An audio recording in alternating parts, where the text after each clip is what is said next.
E-Powered RC here again with my Carbon Z Cessna 150, and I just wanted to show you guys my new wheels. I got these wheels from a club member at a swap meet.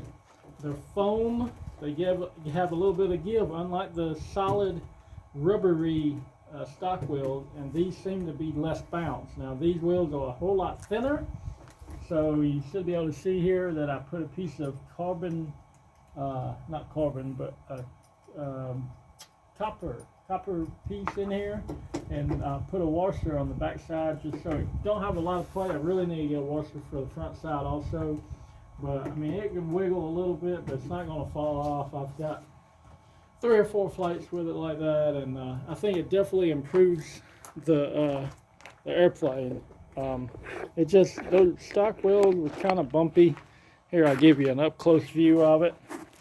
So there's just the copper piece. I mean, you could use anything. You probably 3D print something if you got a 3D printer, but the main shaft for the wheel, the stock wheel, is kind of long.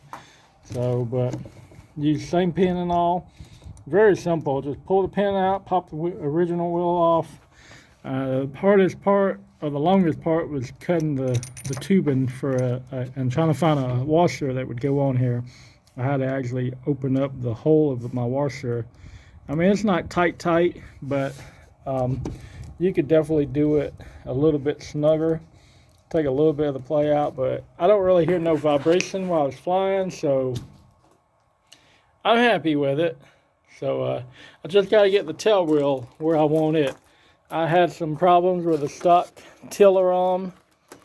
People call this thing different things, but this piece right here is plastic out of the box, and mine actually, what it did, it twisted the wheel around and it bent this all the way around, and when it did, it busted, it cracked it. So right now I've got an aluminum. It's actually made for a servo arm. I think a high-tech. Had these two little where it locks down on the spine, so I tightened that down against the wheel shaft, and then I just threw a set collar on top just in case it ever came loose. It shouldn't fly off. My springs are what I think I need to update now.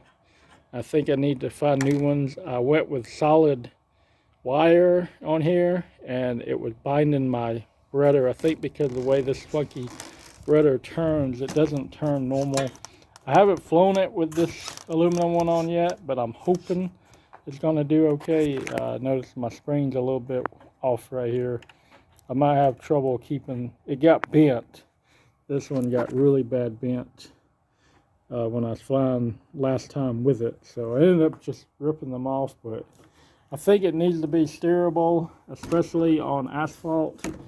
Out at my grass field, it's no problem at all, but out here we have a nice 400-foot long runway, and it definitely, along with taxiways, and I have a problem with it wanting to go where I want it to go. So hopefully I'll do okay today. I'm gonna try to get some video and post it up. So thank you guys for watching, and happy flying.